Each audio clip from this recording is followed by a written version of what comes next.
भुदरगड तालुक्यात गेल्या महिनाभरापासून ठिकठिकाणच्या जंगलांना आग लावण्याचे प्रकार वाढले आहेत। सुकलेल्या गवतामुळे ही आग वणव्यासारखी पसरून अख्खे डोंगर जळून खाक होत आहेत।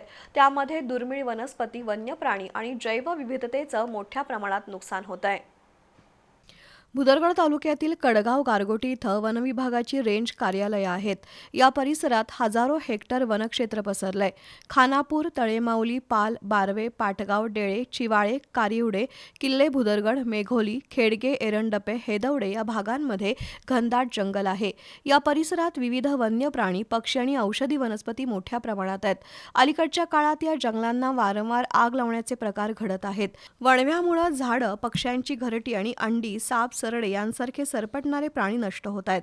अनेक दुर्मिळ औषधी वनस्पती आगीत भस्मसात झाल्यात। आगीमुळे पर्यावरणीय समतोल बिघडत आहे। जंगलांना लागणाऱ्या आगीकडे वन विभागाचं दुर्लक्ष होत आहे।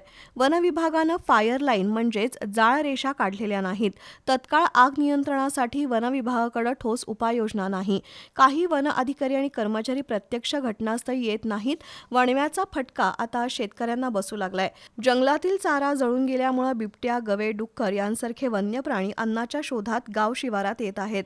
गव्यांचे कळप ऊस, भुईमूग, सूर्यफूल, मका, हरभरा यांसारखी पिकं उद्ध्वस्त करत आहेत। त्यामुळे शेतकरी संकटात सापडलाय। पर्यावरण प्रेमी आणि ग्रामस्थांमधून वनविभागाच्या अनास्थेबद्दल तीव्र नाराजी व्यक्त होतीये।